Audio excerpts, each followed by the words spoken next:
My mom said the whole family was coming for Thanksgiving, but I was not welcome. This year is about your sister, so do not ruin it. Then my sister texted saying, "Do not come, the guest list is final." I did not argue. Instead, I took the out-of-state transfer I had turned down for years, just to be near them. 1 week later, my dad called me in a panic, saying they were changing the locks on the house. What he did not realize was that he was changing the locks on a house that I owned. My name is Nicole, and I am 33 years old. I work as a supply chain risk director in Seattle, dealing with global logistics and million-dollar contracts every day. I am trained to predict disasters before they happen, but somehow I never saw the one growing inside my own childhood home. Before I continue this story, let me know where you are watching from in the comments below.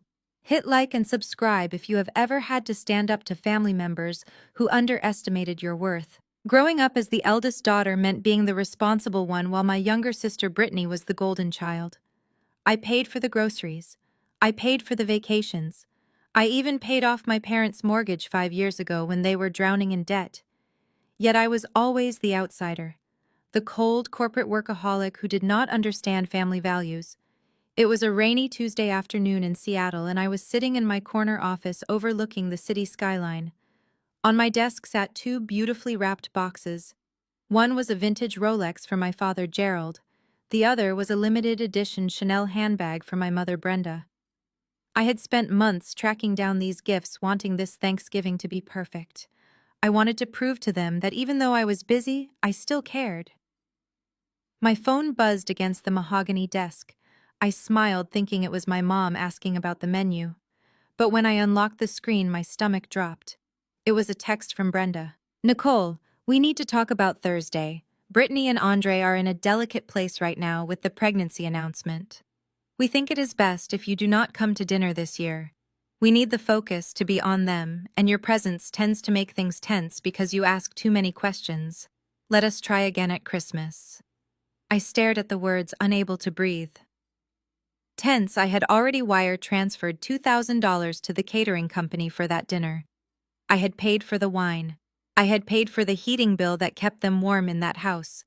My hands shook as I dialed her number. She picked up on the second ring, her voice tight and impatient. "Mom, is this a joke?" I asked, my voice trembling with a mix of rage and disbelief. "I have the gifts right here on my desk. I paid for the caterer. You cannot just uninvite me from a family holiday via text message 2 days before." "Lower your voice, Nicole," my mother hissed through the phone. "This is exactly why we made this decision. You are too intense. Brittany says she feels judged by you because you are single and focused on work while she is building a family. Andre agrees. We just want a peaceful night without you flaunting your money or looking down on Andre business ventures. Just send the wine over and stay home. You understand, right?" The line went dead. She hung up on me. I looked at the Rolex. I looked at the Chanel bag. And then I looked at the email on my computer screen from corporate headquarters. It was an offer for the regional director position in Chicago. I had ignored it for weeks because I did not want to leave my aging parents alone. But looking at that black screen where my mother rejection still glowed, something inside me snapped. I was done being the bank account without a face. I expected an apology, or at least a hesitation. But when my mother Brenda answered the phone, she sounded annoyed that I had interrupted her day. "Look, Nicole, we discussed this," she said sharply. "Brittany is entering her third trimester. Her hormones are all over the place. She needs a supportive environment, and frankly, you just do not fit that description right now."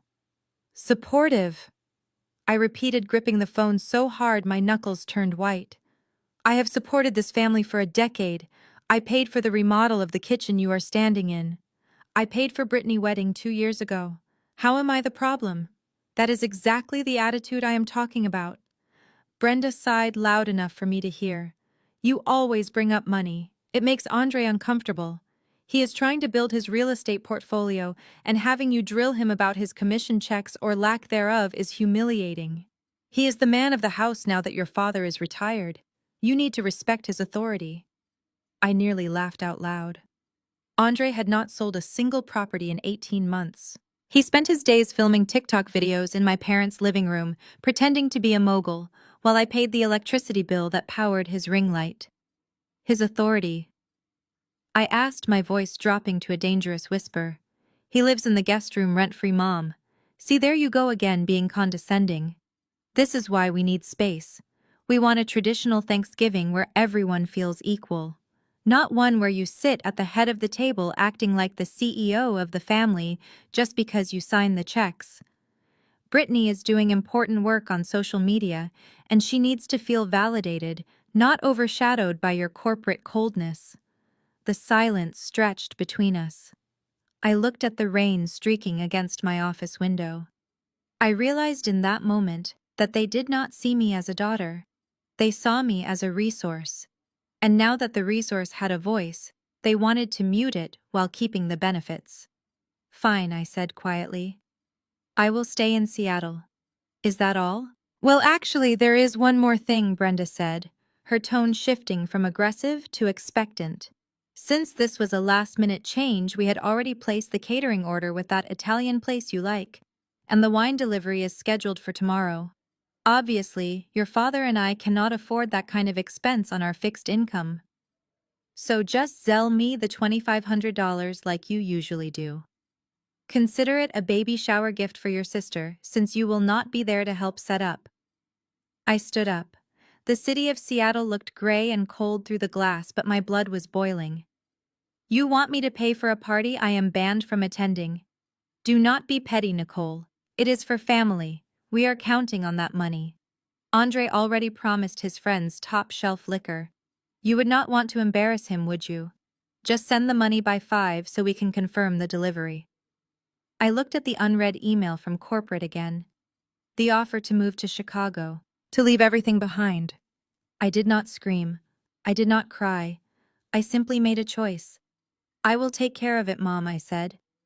And I meant it, just not in the way she thought. My phone lit up again before I even had time to put it down. It was Brittany. Of course they were coordinating this. It was a screenshot of a digital invitation designed with pastel balloons and gold calligraphy. The header read, "The Grand Thanksgiving Reveal." I zoomed in on the image.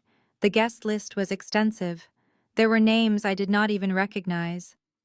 Andre's college roommates, my mother's yoga instructor from the community center, even our second cousin Maureen, who had not spoken to the family since 2010, was listed. There were over 30 people invited to the dinner I was paying for.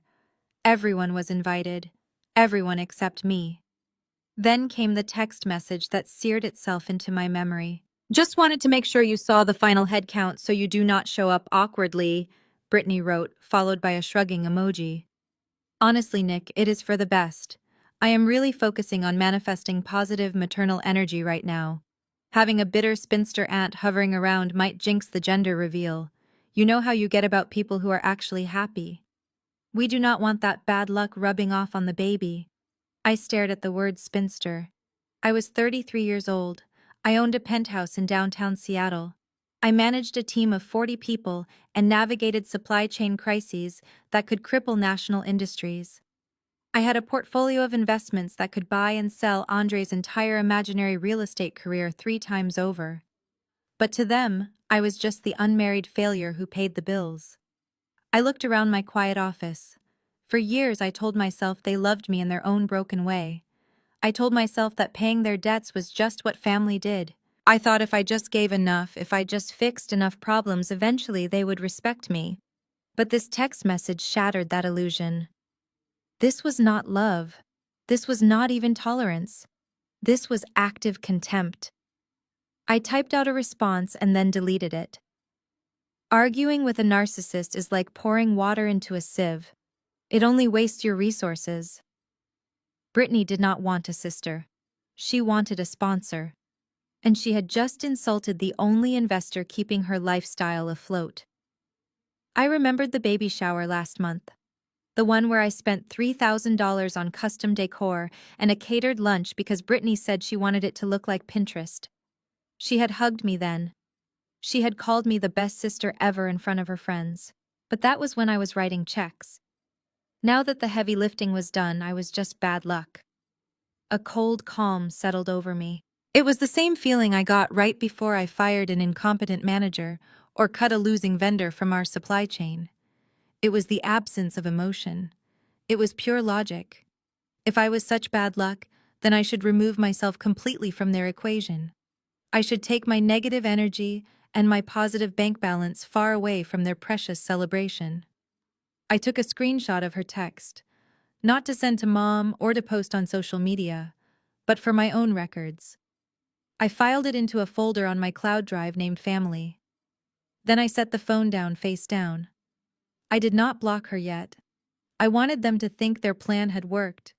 I wanted them to think I was sitting in my apartment crying over their rejection while transferring the money they demanded. I turned back to my computer screen where the email from Chicago corporate headquarters was still open. The subject line read, "Final offer regional director position."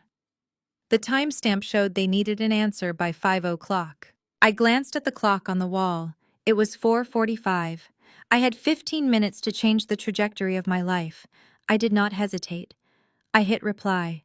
The cursor blinked at the end of the sentence. For 2 months, I had kept this email in my drafts folder. I had told myself I could not move to Chicago because my parents were getting older. I told myself they needed me to drive them to appointments and manage their finances. I told myself that leaving Seattle was selfish. But looking at that family group chat where they were planning a party to celebrate my exclusion, I realized the only person I was protecting was myself. I was protecting myself from the truth that they did not need me. They just needed my wallet. I typed quickly, my fingers flying across the mechanical keyboard. Dear Mr. Henderson, I am writing to formally accept the position of Regional Risk Director based in Chicago. I understand the standard transition period is 2 weeks, but due to personal circumstances, I am requesting an immediate transfer. I can be on a plane within 48 hours and ready to report to the Chicago office by Monday morning. Please confirm if the relocation package is still active. I did not hesitate. I did not second guess. I pressed send. The swooshing sound of the email departing felt like a physical weight lifting off my chest. It was done. I was no longer Nicole the doormat daughter. I was Nicole the director. I stood up and grabbed a cardboard box from the supply closet. I began clearing my desk. I took down the framed photo of my family from my college graduation. In the picture, I was wearing my cap and gown, beaming with pride, while my parents looked distracted, and Brittany was checking her makeup in a compact mirror. I looked at their faces one last time. I did not feel anger anymore. I just felt tired. I turned the frame over and dropped it into the trash bin. Then my eyes fell on the 2 wrapped gifts, the vintage Rolex and the Chanel bag. $10,000 worth of merchandise sitting on my desk. My mother wanted me to Zelle her $2,500 for a party I was banned from. She wanted cash because she could not return a party. But I could return these. I picked up the heavy boxes and placed them gently into my bag. I would stop by the luxury district on my way to the airport. That money would go toward my new apartment in Chicago, a deposit on a life that belonged only to me. My office phone rang. It was HR. They had received my email and wanted to coordinate the logistics. They were surprised but thrilled. They booked my flight for the next evening, first class, one way. I looked out the window at the rainy Seattle skyline one last time. This city held all my memories. It held the house I bought to save my parents. It held the sister I tried so hard to please. But as the sun began to set, casting long shadows across my empty desk, I realized that Seattle was not my home anymore. It was just a crime scene where my self-esteem had been slowly murdered for 30 years. And the only way to survive was to flee the scene. The next morning, I woke up before sunrise. My apartment was filled with cardboard boxes, but my mind was clearer than it had been in years. I had a flight to catch in 6 hours, but first, I had to dismantle the infrastructure of my parents' comfortable life. I sat down at my kitchen island with a fresh cup of coffee and my laptop open. It was time to perform surgery. I started with the small things. I logged into the account for the landscaping service that kept their lawn manicured for Andre's Instagram photos. I clicked cancel service effective immediately. Next was the premium cable package with all the sports channels Andre insisted on. I downgraded it to the basic tier.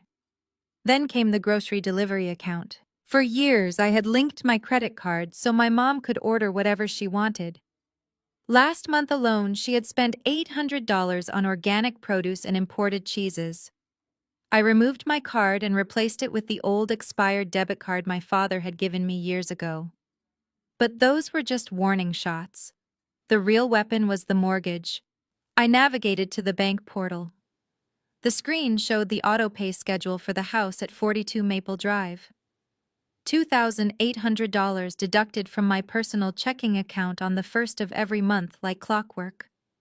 I hovered my mouse over the Cancel Autopay button. My hand hesitated for a fraction of a second. I thought about my dad sitting in his recliner. I thought about the house where I grew up. But then I remembered the text message. Don't come. The guest list is final. I clicked the button. A confirmation window popped up asking if I was sure. I clicked yes. The screen refreshed, showing a balance due in 12 days. Without my payment, that account would go into delinquency. The bank would send a notice by mail, a notice my father would likely ignore until it was too late. I felt a strange mix of guilt and liberation. For so long I thought buying their love was the only way to keep them. But you cannot buy what was never for sale. I was just renting their tolerance and the lease had just expired. I closed the laptop and zipped up my carry-on bag. I took one last look at my Seattle apartment. I left the keys on the counter for the landlord. My car was already sold to a dealership down the street. I called an Uber. As the car drove me towards SeaTac Airport, my phone buzzed. It was a notification from the security system at my parents' house, which I also paid for. Front door opened. They were probably waking up getting ready for the big party. The party where they would celebrate the future without the burden of the past. They had no idea that the burden they discarded was the only thing holding the roof over their heads. I turned off the notifications. I turned off the location sharing. And as the plane took off banking over the gray waters of the Puget Sound, I ordered a glass of champagne. The bridge was burned. Now it was time to watch the smoke from a distance. 30,000 feet somewhere over Montana, the air was crisp and recycled, but to me, it smelled like freedom. The flight attendant, a woman with a kind smile, placed a crystal flute of Dom Perignon on my tray table. Is there anything else I can get you, Ms. Harrison? She asked. I smiled back, sinking deeper into the lie-flat leather seat. No, thank you. I have everything I need right here. I took a sip of the cold bubbles and looked out at the horizon. For the first time in a decade, my shoulders were not knotted with tension on a holiday. I was not rushing to fix a burnt turkey. I was not mediating an argument between my mother and an aunt. I was simply existing. 2,000 miles behind me on the ground, the atmosphere was far less serene. At the house on Maple Drive, the party was in full swing, but the energy was shifting from festive to frantic. The driveway was packed with cars. My cousin Maureen was already 3 glasses deep into the cheap boxed wine Andre had bought to replace the vintage bottles I usually provided. In the living room, Brittany was sitting on a velvet throne chair she had rented specifically for Instagram photos, holding her belly and accepting compliments like a queen holding court. But there was a glaring problem. A very large gap in the evening festivities. The dining table set with the good china was empty. The warming trays were cold. The clock on the mantel chimed 6 times. The food should have arrived an hour ago. My mother Brenda was pacing in the kitchen, her heels clicking aggressively against the tile floor. She had promised everyone a 5-course Italian feast from Giordano's. She had bragged about the truffle risotto and the veal marsala to anyone who would listen. Now she was staring at her phone, watching the minutes tick by. Her smile was starting to crack at the edges. "Where is the delivery driver?" she hissed at my father, who was hiding in the corner nursing a beer. You said they would be here by 5. Gerald shrugged, avoiding her gaze. Maybe traffic is bad. It is Thanksgiving, Brenda. Relax, it will get here. In the living room, Andre was loudly entertaining his college buddies. I could practically hear his booming voice through the clouds. Yeah, business is booming, boys. Just closed a massive deal downtown. We are thinking about putting in a pool next summer. You guys should come out. He was leaning against the fireplace, acting the part of the successful provider, while wearing a suit he bought with my credit card points. Back on the plane, I selected a movie and adjusted my noise-canceling headphones. I knew exactly what was happening down there. The catering company, Giordano's, had a strict policy: payment in full 48 hours prior to delivery. When I removed my card from the file, the order did not just pause. It was automatically canceled, deleted from the system. Back at the house, the first stomach growled. One of Andre's friends checked his watch. Hey, Brenda, the game is about to start. When are we eating? My mother forced a smile that looked more like a grimace. She smoothed her dress and laughed nervously. Oh, you know how these delivery services are. Any minute now, just have some more crackers. She retreated into the laundry room, the only place with privacy, and dialed the restaurant. Her hands were shaking. She was about to find out that her perfect evening was built on a foundation of credit that no longer existed. The doorbell finally rang at 6:45, interrupting the awkward silence that had settled over the living room. Relief washed over the room like a wave. My mother, Brenda, practically ran to the door, smoothing her velvet dress and putting on her best hostess smile. She flung the door open to reveal a young delivery driver holding a clipboard, but his hands were empty. The catering van was parked in the driveway behind him, with its engine idling, and the smell of garlic and roasted meat wafted in, tormenting the hungry guests. Yes, finally, Brenda said, waving her manicured hand toward the dining room. Please bring everything through to the table immediately. We are absolutely starving and the schedule is already behind. The driver did not move toward the van. He looked down at his clipboard and then back at her with a bored expression. I need a valid form of payment first, Ma'am. The card on file was removed from the system yesterday and the pre-authorization was voided. I cannot release the merchandise without payment in full. Brenda laughed, a high-pitched, nervous sound that grated on everyone's ears. Do not be silly. My daughter Nicole handles all of that. It is already paid for, just like it is every year. Just bring the food in and stop wasting time. I cannot do that, the driver said flatly, his voice carrying into the living room. The system shows the order as unpaid. If you want these trays, you need to swipe a card for $2,700 right now. Otherwise, I have to take it back to the commissary. The conversation had grown loud enough for the entire party to go silent. 30 guests were now watching from the open-concept living room. My cousin Maureen lowered her wine glass. Brittany stopped rubbing her belly and looked at her husband with wide eyes. The air in the room grew heavy with second-hand embarrassment. The facade of the wealthy, perfect family was cracking. Brenda turned pale. She spun around to find my father, who was trying to blend into the curtains. Gerald, get your wallet. Nicole must have had a glitch with her bank. Just pay the man so we can eat and we will sort it out with her later. Gerald fumbled for his wallet, his hands shaking visibly. He pulled out his Visa card, the one he used to flash at the country club. He walked to the door and handed it to the driver, who swiped it on his mobile terminal.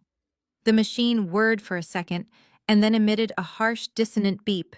Declined, the driver announced without looking up. Try it again, Gerald stammered, sweat beading on his forehead. There must be a mistake. That card has a $20,000 limit.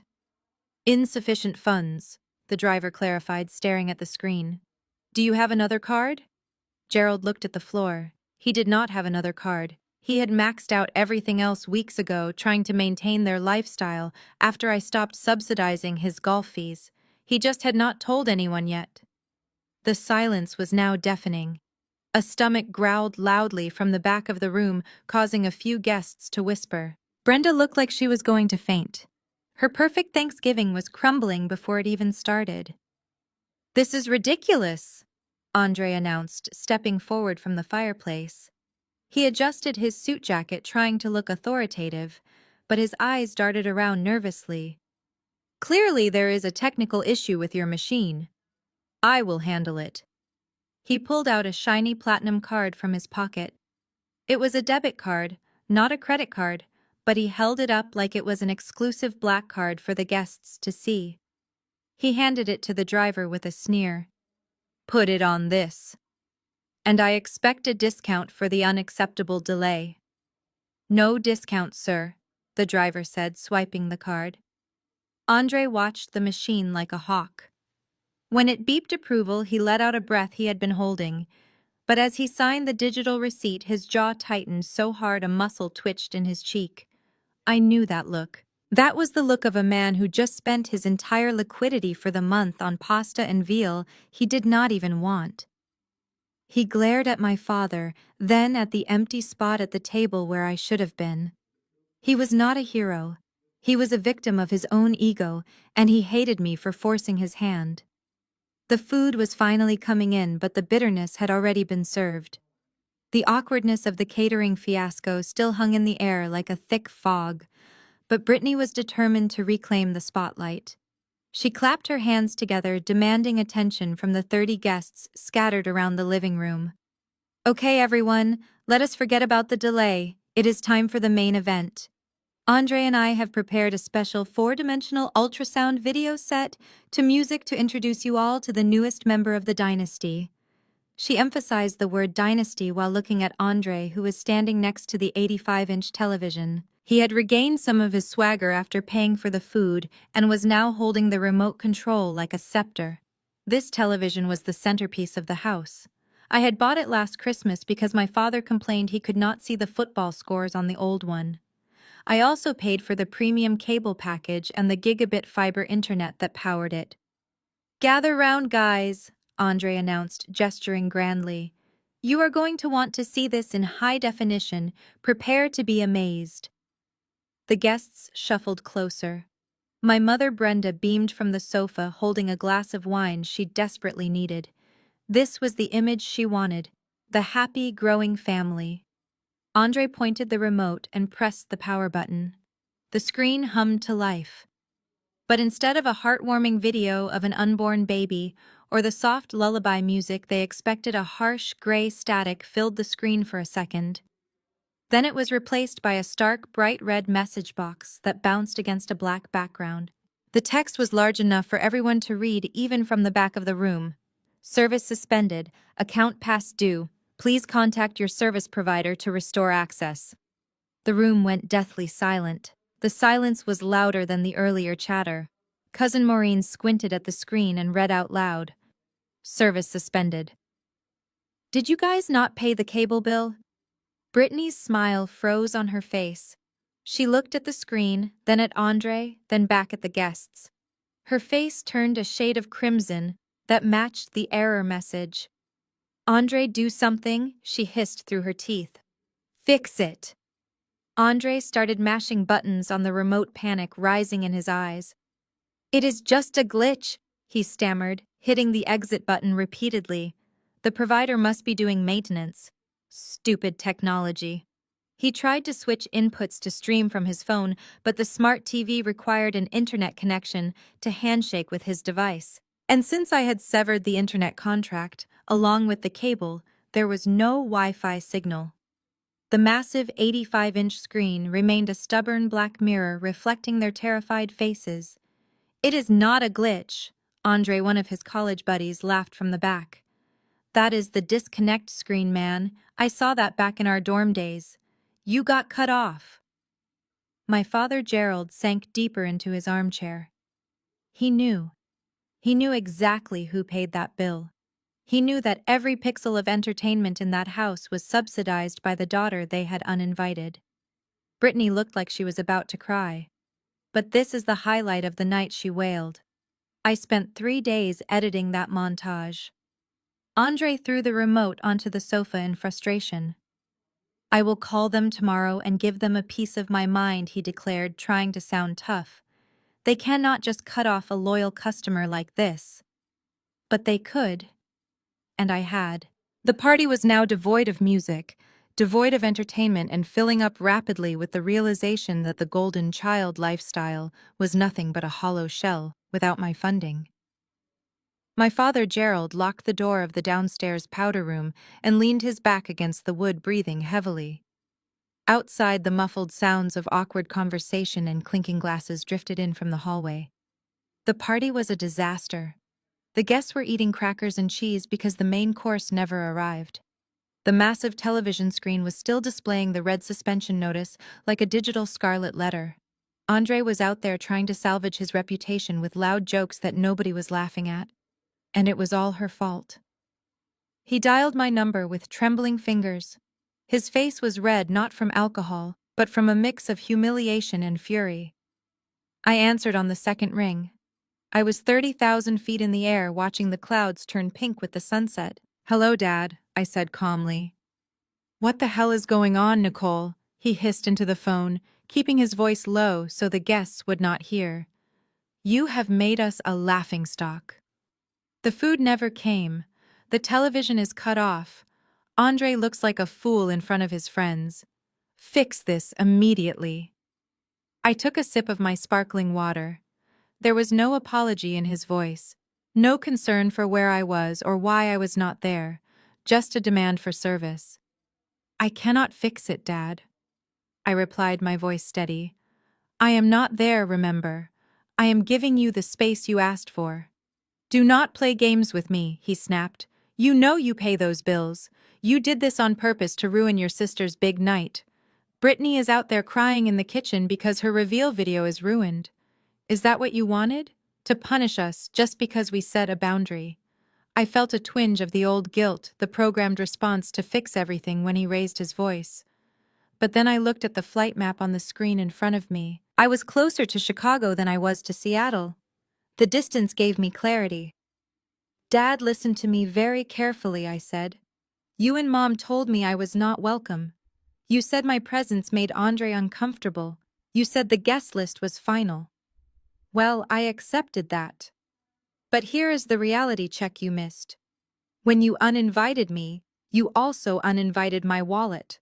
Gerald sputtered on the other end of the line. "That is ridiculous. We are family.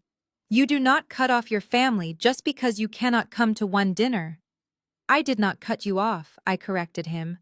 "I simply stopped paying for a household I do not live in and a party I was banned from attending. The catering was under my name. The cable was under my name. When I removed myself from the equation, the services went with me. That is not punishment, Dad. That is logistics." "You are being cruel," he whispered. And for the first time I heard fear in his voice. He was realizing that the safety net was gone. "No, Dad, cruel is taking $10,000 of my money for a nursery renovation and then telling me I am bad luck for the baby. Cruel is letting your son-in-law insult me while he lives on my dime. I am done. Enjoy the crackers." I hung up before he could respond. I did not want to hear him beg. I did not want to hear him promise that things would be different if I just turned the cable back on. I turned my phone to airplane mode and closed my eyes. For the first time in my life, I was not responsible for the disaster downstairs. I was just a passenger flying toward a new destination. Inside the powder room, my father stared at his reflection in the mirror, realizing that the ATM he had abused for years had finally shut down. The last guest, a neighbor from down the street, made a polite excuse about needing to wake up early and hurried out the front door. The moment the latch clicked shut, the silence in the living room shattered. Andre ripped his tie off and threw it onto the floor. His face was a mask of pure, unadulterated rage. $2,700, he shouted, kicking the leg of the coffee table. "That is how much she just cost me. Do you have any idea how long it takes to make that kind of commission in this market?" And she did it on purpose. She sat in her ivory tower and laughed while I swiped my card. My mother Brenda was sitting on the sofa picking at a loose thread on a cushion. She looked deflated. The party had been a humiliation from start to finish.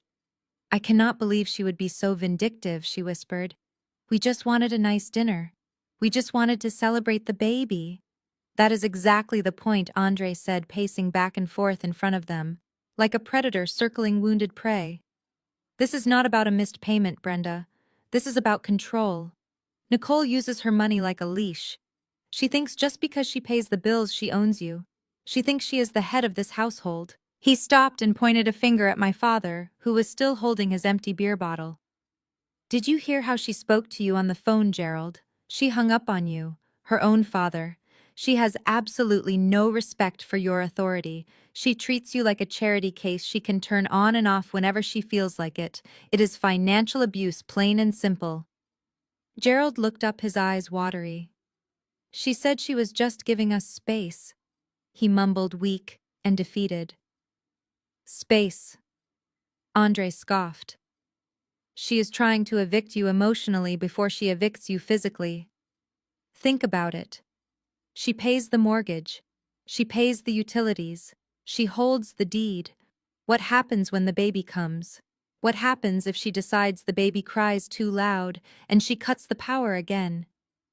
Are you going to let your grandchild freeze because Nicole is having a bad day? My mother sat up straighter.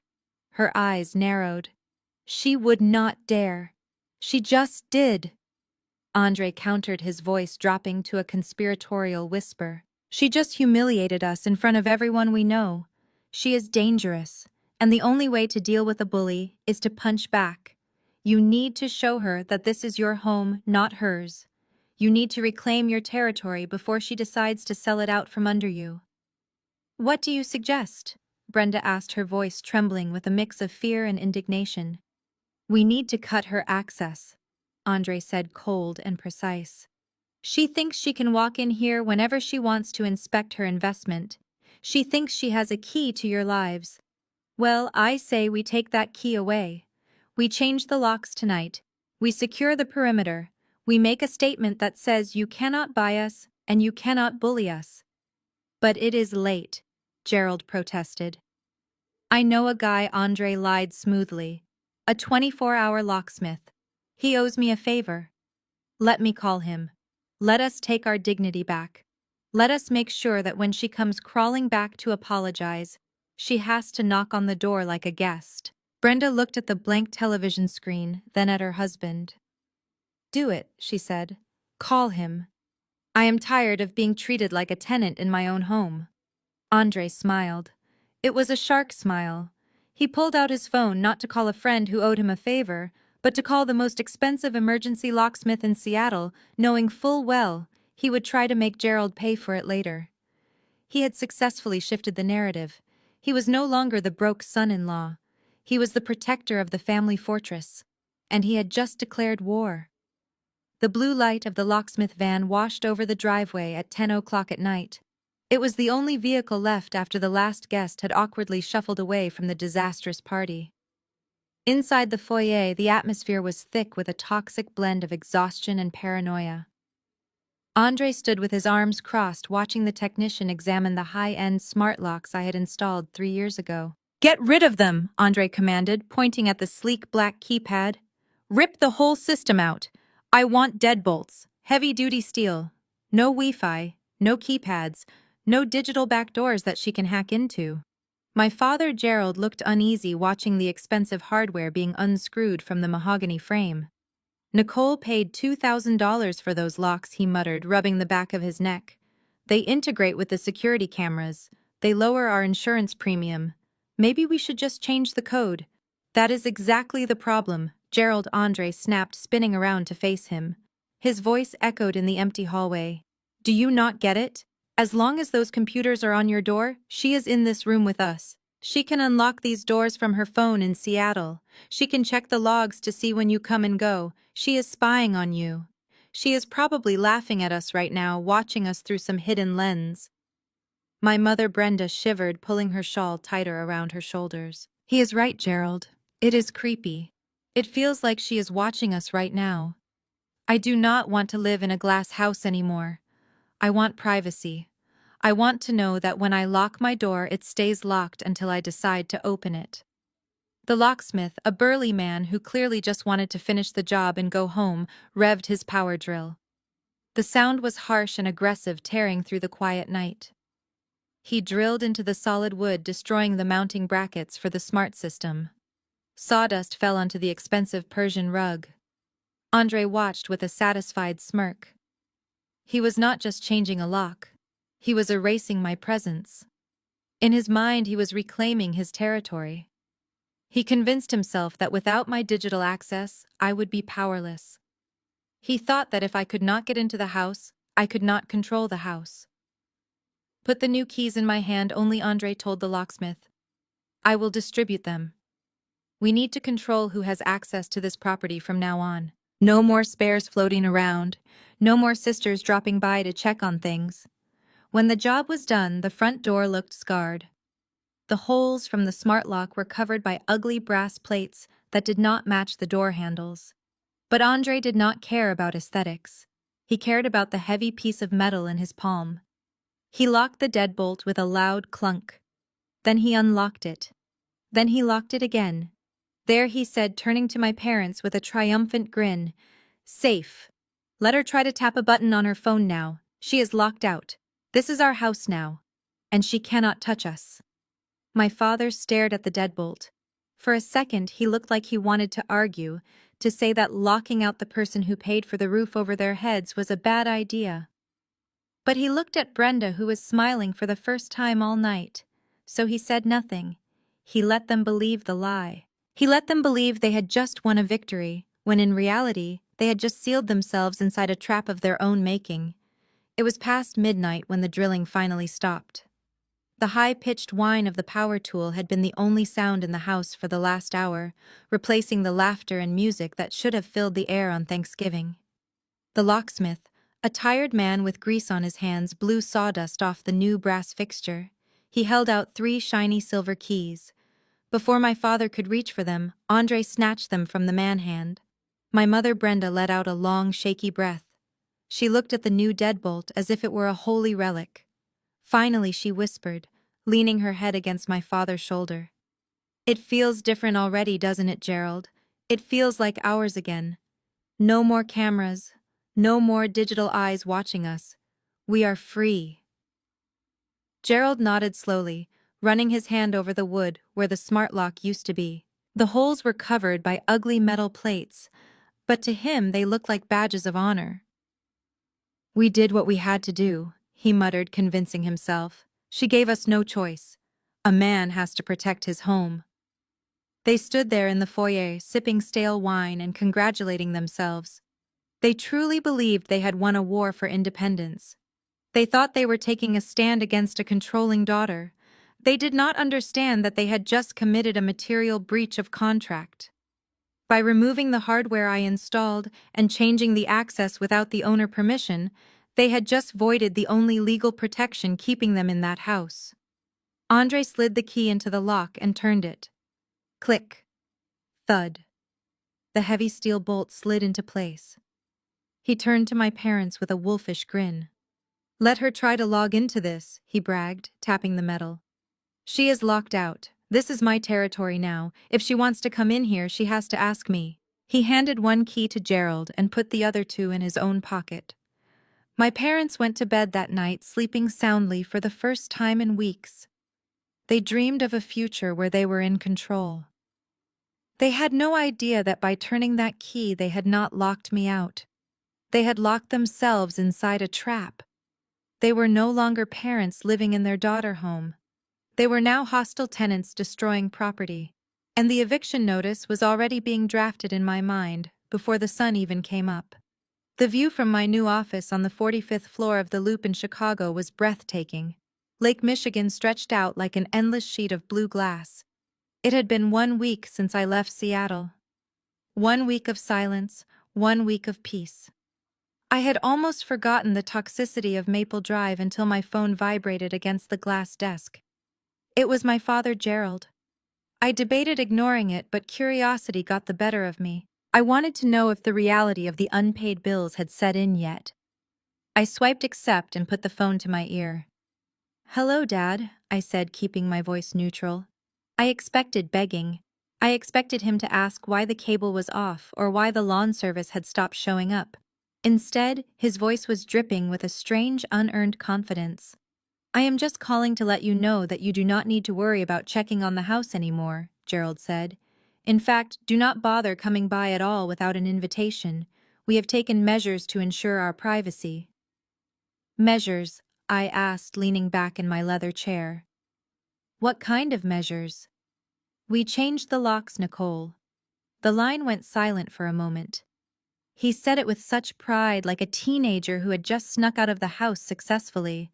Andre handled it, he continued when I did not respond immediately. We removed those invasive smart locks you installed. We have secure deadbolts now, real keys, and you do not have one. We decided that if you are going to use money to manipulate us, we are going to remove your access. This is our home, and we determine who walks through that door. I let out a short, dry laugh. It was not a laugh of amusement. It was the laugh of a risk manager who just watched a frantic client sign their own death warrant. You changed the locks, I repeated slowly to make sure I had it on the record. You physically altered the access points of the property. Yes, we did, Gerald said, puffing up. And do not think you can bully us into changing them back. We are taking a stand. Dad, I have a very simple question for you, I said, my voice dropping an octave. Before you let Andre drill into that front door, did either of you bother to check the name on the title deed? What are you talking about? Gerald scoffed. It is our house. We have lived there for 30 years. You lived there for 30 years, yes. But you stopped owning it 5 years ago. Do you not remember 2019, Dad? Do you not remember the foreclosure notices? Do you not remember sitting at the kitchen table crying because the bank was going to take everything? That is technicalities, he stammered, his confidence wavering slightly. No, Dad, that is the law. I bought that house from the bank to save you from being homeless. I hold the deed. You signed a lease agreement. A lease that specifically states that the tenant cannot alter the physical structure or locks without the landlord's written consent. I stood up and walked to the window, looking down at the tiny cars moving on the street below. You just violated your lease, Gerald. And you just locked the owner out of her own property. You wanted a legal battle. Congratulations, you just started one. The line went dead, but the memory came alive. I closed my eyes and was instantly transported back to a rainy Tuesday night in November 5 years ago. I was 28 years old and had just received my first major performance bonus. I drove to my parents' house excited to share my success, but when I walked into the kitchen, the air was thick with despair. My mother Brenda was sobbing at the kitchen table, her face buried in her hands.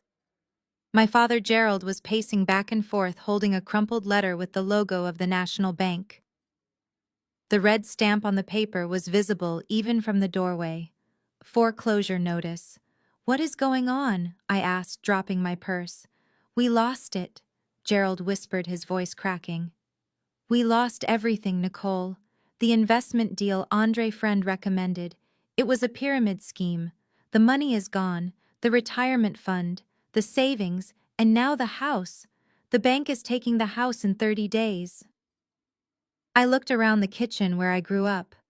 The pencil marks on the door frame measuring our height. The family photos on the fridge.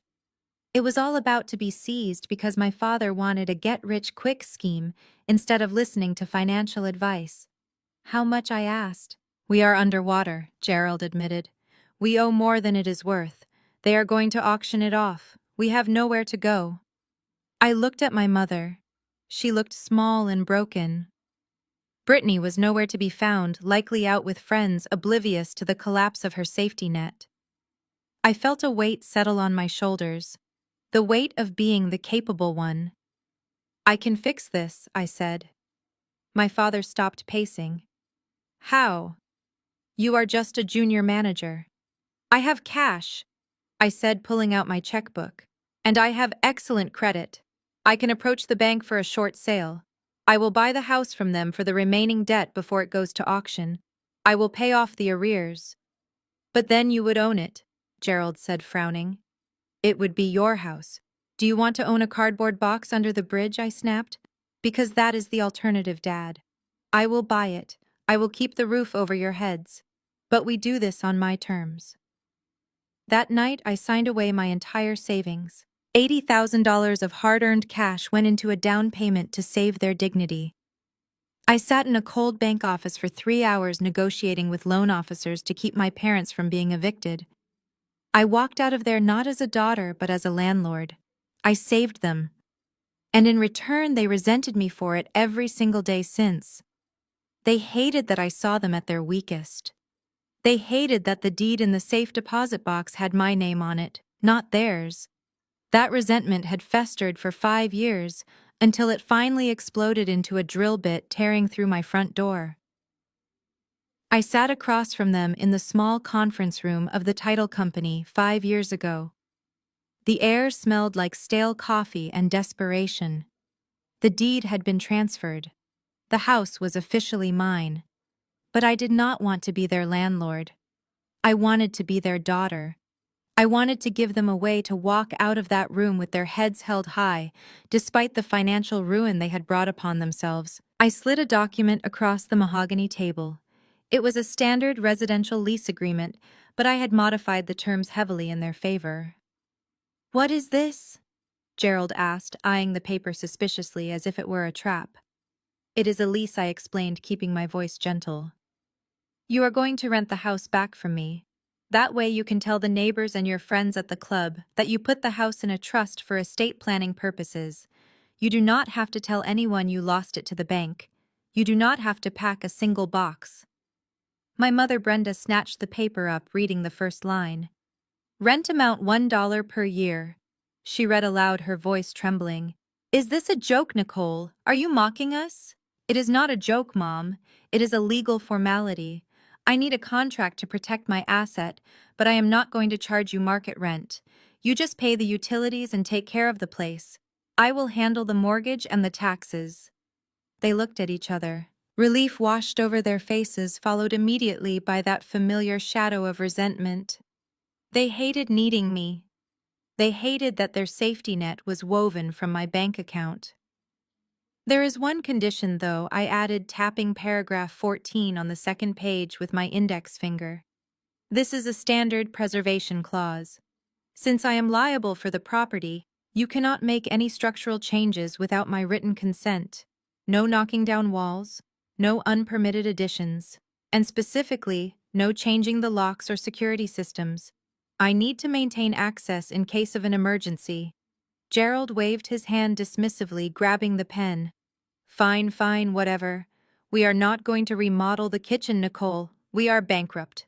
Just let me sign it so we can leave." He signed his name with a flourish. Gerald Harrison. He did not read the rest of the page. He did not read the consequences of default. He did not read the eviction protocols. He just wanted to get out of that room and go back to pretending he was still the patriarch of the family. I watched the ink dry on that signature.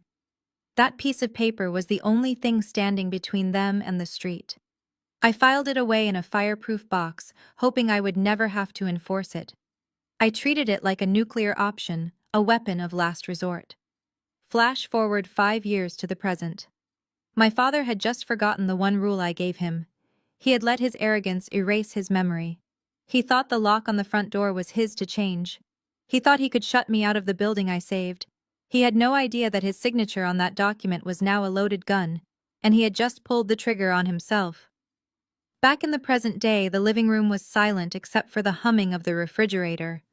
My father Gerald sat on the sofa staring at his phone, his face pale. He had just relayed my warning to Andre. But Andre, being Andre, did not believe it. He stood by the fireplace, swirling a glass of cheap whiskey, laughing, shaking his head. "She is bluffing." Gerald, Andre scoffed. "Do you really believe that nonsense? She probably printed out a fake deed on her office printer to scare you. Nobody buys a house for their parents and charges them $1. That is tax evasion or something. She is just trying to get inside your head because she knows she lost control." "But she sounded so sure," Gerald whispered. She cited the lease terms. Paragraph 14. Lease terms. Andre mocked, making air quotes. "It is a family arrangement, not a federal case. Look, I will prove it to you. Public records do not lie. I am a real estate agent, remember. I know how to pull title. He walked over to the dining table and opened his laptop. His fingers flew across the keyboard with aggressive confidence. He navigated to the county assessor website, the portal he used every day to scout properties he never actually sold. He typed in the address, 42 Maple Drive. "Watch this," he muttered to my mother, who was hovering behind his shoulder. "You are going to see your names right there. Gerald and Brenda Harrison. And then we are going to call her back and laugh in her face." He hit enter. The page loaded slowly, the spinning wheel on the screen acting like a countdown timer to their destruction. Andre leaned back in his chair, a smug grin plastered on his face. Then the results popped up. The grin vanished. Andre blinked. He leaned closer to the screen, squinting as if the pixels were lying to him. He scrolled down. He refreshed the page. "What does it say?" Brenda asked, her voice trembling. Andre did not answer. His throat had gone dry. The text on the screen was black and white and indisputable. Owner of record Nicole Harrison. Purchase date November 12, 2019. Purchase price $850,000. Grantee Gerald and Brenda Harrison, 0 interest. There was no trust. There was no joint ownership. There was just my name standing alone at the top of the page like a monolith. "It is her," Andre whispered, his voice barely audible. "She owns it. She owns it all." "What do you mean?" Brenda demanded, grabbing the back of his chair. "I mean she is the landlord," Andre said, turning to face them, his face draining of color. "And we just drilled out the locks of a property she holds sole title to. That is not just a lease violation, Gerald. That is destruction of property. That is illegal eviction. In the eyes of the law, we are squatters who just vandalized the landlord asset." He looked at the shiny brass key in his hand. 10 minutes ago, it felt like a scepter of power. Now it looked like a piece of evidence in a lawsuit he could not afford to fight. The silence in the room was no longer awkward. It was terrifying. They were not kings of the castle. They were trespassers, and the landlord was not coming for dinner. She was coming for blood. The notification arrived on my father's iPad at exactly 9 o'clock the next morning. It was not a text message filled with angry emojis. It was not a voicemail of me screaming. It was a formal correspondence from the law firm of Sterling and Associates, one of the most aggressive real estate litigation firms in Seattle. My father Gerald was sitting at the kitchen table, nursing a hangover from the cheap wine and the stress of the night before. He saw the subject line, and his hands began to shake. "Urgent notice of lease violation and demand for cure." He tapped the screen. The document that opened was not a personal letter. It was a cold, hard legal weapon. "Dear Mr. and Mrs. Harrison, we represent Miss Nicole Harrison, the sole owner of the property located at 42 Maple Drive. It has come to our attention that on the night of November 24th, you performed unauthorized structural alterations to the property, specifically the removal of the owner-installed security hardware and the installation of unapproved deadbolts." Gerald read the words out loud, his voice trembling. Andre, who was eating a bowl of cereal across the table, stopped chewing. "This action constitutes a material breach of the residential lease agreement signed on November 12, 2019, specifically paragraph 14 regarding preservation of premises. You are hereby notified that you are in default."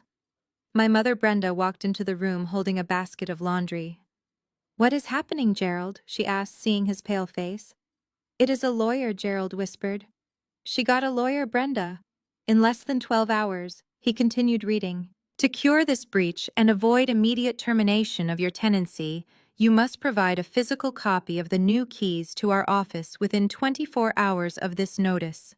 Failure to comply will result in the immediate revocation of your lease and the commencement of eviction proceedings. This is your final and only warning. Govern yourselves accordingly." "Eviction," Brenda shrieked, dropping the laundry basket. "She is going to evict us. Her own parents." Andre slammed his spoon down into the bowl. "Calm down, Brenda. She is bluffing. This is standard legal jargon. She went online and paid some cheap lawyer $50 to write a scary letter. She is not actually going to kick you out. Think about the optics. The successful daughter throwing her elderly parents onto the street. She would be ruined socially. He walked over and took the iPad from Gerald. Look at this. Demand for cure. It is just words. She wants the keys because she wants control. If we give her the keys, she wins. If we ignore this, she will realize we are not playing her game anymore and she will back down. But what if she doesn't? Gerald asked, sweating. What if she really does it? She won't, Andre insisted with unearned confidence. I know how these things work. Eviction takes months. Courts are backed up. By the time a judge even looks at this, the baby will be born and she will look like a monster. We hold the line, Gerald. We do not reply. We do not send keys. We call her bluff. Gerald looked at the terrifying legal seal on the document. Then he looked at his son-in-law, who was so sure of himself. He wanted to believe Andre. He wanted to believe that family ties were stronger than contract law. So he closed the iPad. He chose to ignore the warning. He chose to listen to the man who had helped destroy his finances instead of the daughter who had saved them. The 24-hour clock began to tick, and they sat there doing absolutely nothing to stop it. The silence in the kitchen was shattered not by a scream, but by the sound of tearing paper. My mother Brenda stood in the center of the room, holding the printed copy of the legal notice my father had foolishly decided to print out. Her face was not pale with fear like Gerald. It was flushed with a deep, terrifying shade of crimson. This was not the reaction of a tenant facing eviction. This was the reaction of a narcissist who had just been told no. How dare she? Brenda hissed, throwing the shredded pieces of the letter onto the floor like confetti. How dare she threaten me in my own house? I gave birth to her. I wiped her bottom. I paid for her braces. And she thinks she can send some 25-year-old lawyer to tell me where I can and cannot sleep. She began to pace around the kitchen island, her movements jerky and aggressive. She was rewriting history in real time. In her mind, she was not the woman who had bankrupted the family and been saved by her daughter. She was the matriarch, the victim, the martyr. It is a power trip, Gerald, she spat, pointing a finger at my father, who flinched. That is all this is. She is jealous of Brittany. She is jealous that we are happy about the baby. She wants to ruin our joy, so she invented this legal nonsense to scare us. Well, I am not scared. I am insulted. But Brenda, it is a legal document, Gerald stammered, looking at the paper scraps on the linoleum. It says we have 24 hours. It is paper, Brenda screamed, slamming her hand on the counter. It is ink on paper. It does not mean anything. Do you really think Nicole has the guts to go through with this? Do you think she would actually send a sheriff to drag her pregnant sister and her elderly mother out onto the street? She is weak, Gerald. She has always been weak. She does everything we say eventually. She just wants us to beg. She wants me to call her crying and say, "Oh, Nicole, you are so powerful. Please forgive us." She stopped pacing and crossed her arms, a smug smile slowly returning to her face. Well, I am not going to give her the satisfaction. We are not sending the keys. We are not replying to this Sterling and Associates. We are going to sit right here in this house and call her bluff. Andre nodded vigorously from the corner, seizing the opportunity to align himself with the stronger parent. Exactly, Brenda. It is a game of chicken. If we swerve first, we lose. She is probably sitting by her phone right now, waiting for you to crack. Brenda walked over to the trash can and swept the rest of the legal notice into it. She is my child, she said with a chilling finality. She owes me. I own her. Not the other way around. Let her try to sue me. No judge in this country would side with an ungrateful daughter against a mother who just wants to hold her grandchild. She turned to the stove and turned on the burner to make tea. She acted as if the problem was solved simply because she refused to acknowledge it.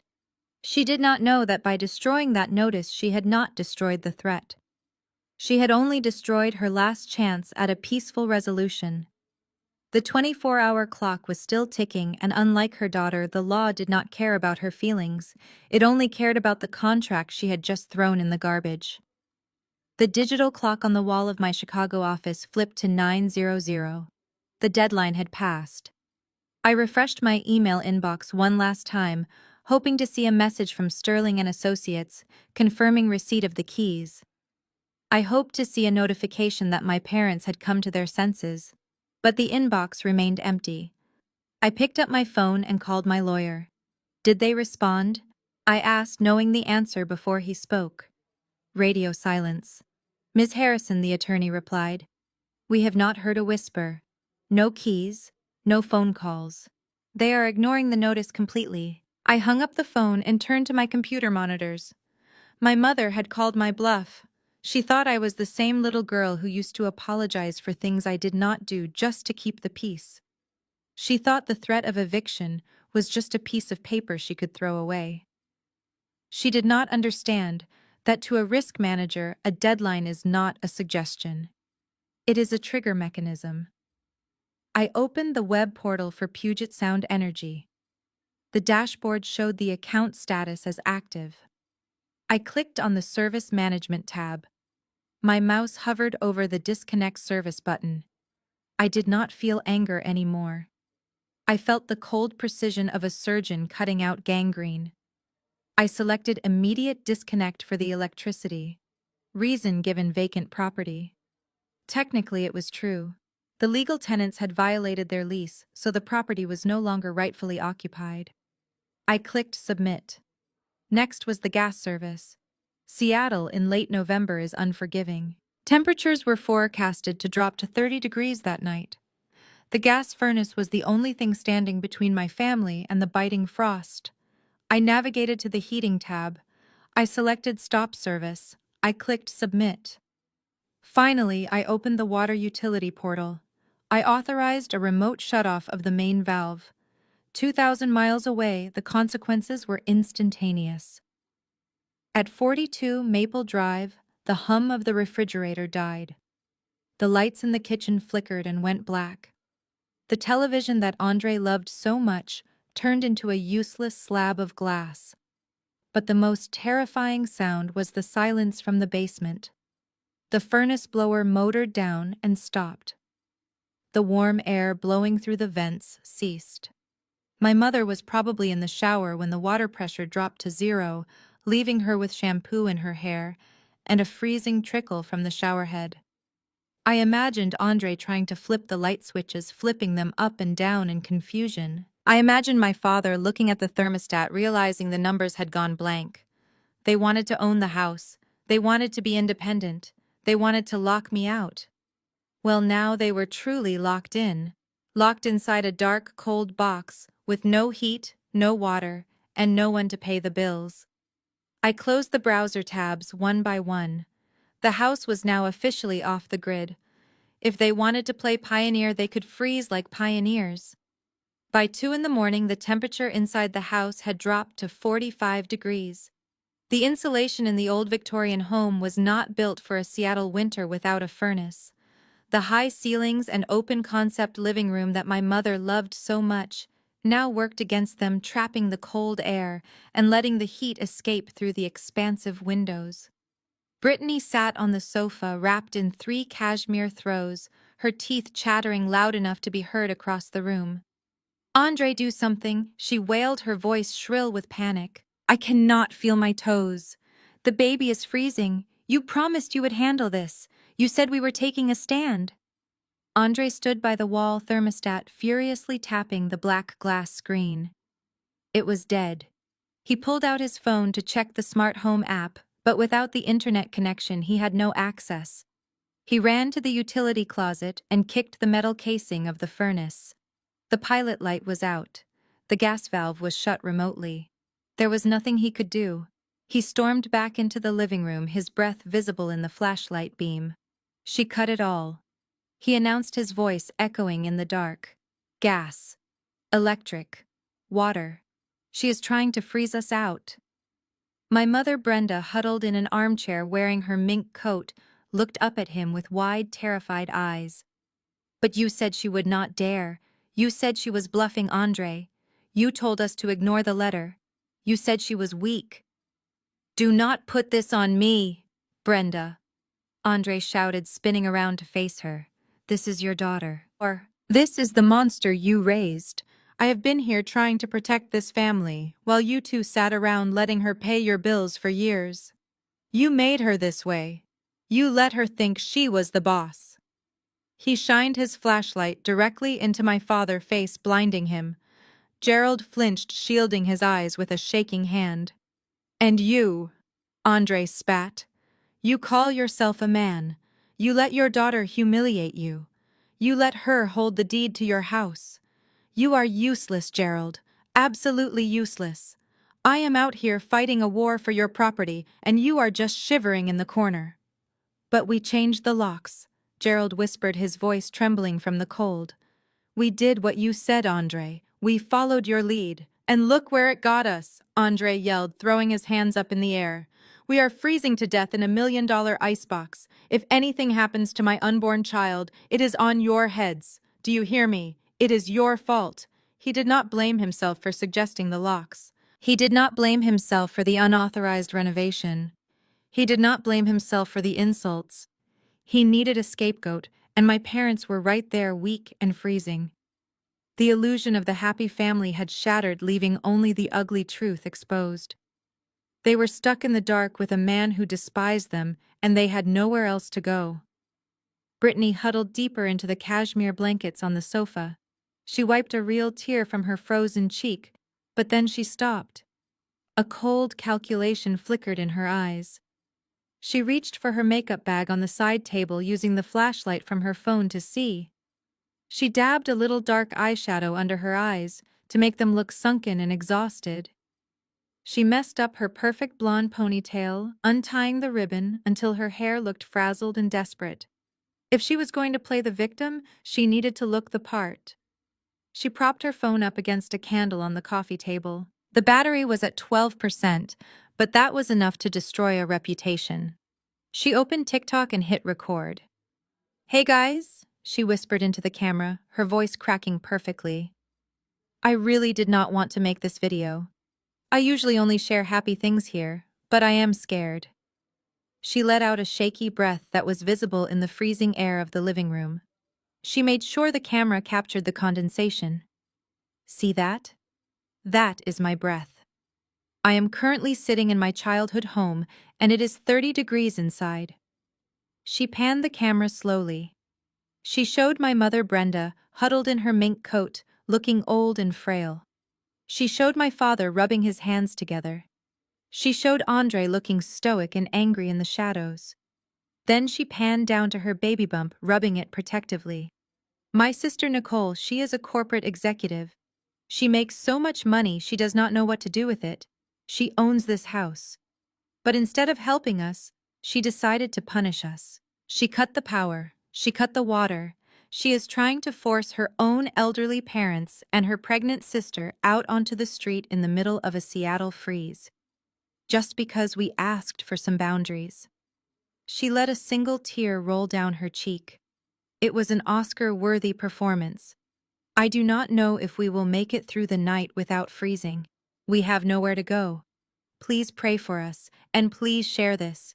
People need to know what kind of monster Nicole Harrison really is. She hit post. She added the hashtags, toxic family, evil sister pregnant and freezing, and corporate greed. Andre watched her from the shadows. Did you tag her company? He asked, his voice low and raspy. Of course I did, Brittany replied, her voice suddenly losing its tremble. And I tagged the local news stations, and the mayor. Within minutes, the phone began to buzz in her hand. First, it was just her usual followers offering sympathy. Then the algorithm picked it up. The comments started rolling in like a tidal wave of misplaced justice. One comment read, "Who does this to a pregnant woman?" Another said, "Let us find her employer and get her fired." A third said, "We need to go rescue them." Brittany watched the view count climb. 1,000, 5,000, 50,000. She looked up at my mother with a twisted smile. "We are trending, Mom." She wanted a war. Well, she just got the entire internet coming for her head. They sat there in the dark, freezing cold, warming themselves with the glow of the phone screen. They did not see the legal danger they were in. They only saw the dopamine hit of validation. They thought they had found a new weapon. But they forgot that the internet is a double-edged sword, and they had just invited millions of strangers to look closely at a situation that would not hold up under scrutiny. My first week in Chicago was supposed to be a victory lap. I had already identified 3 major inefficiencies in the regional supply chain and saved the company $500,000. But on Friday morning, I was not called into the boardroom to receive praise. I was summoned to the office of the Senior Vice President of Human Resources. I walked in with my notebook ready, expecting a strategy meeting. Instead, I found Sarah, the HR director, sitting behind her desk with a grim expression. On her computer screen, paused mid-frame, was Brittany's tear-stained face. "Close the door, Nicole," Sarah said without looking up. I sat down, my heart rate spiking slightly, but my face remaining impassive. "I see you have found my sister's creative writing project," I said calmly.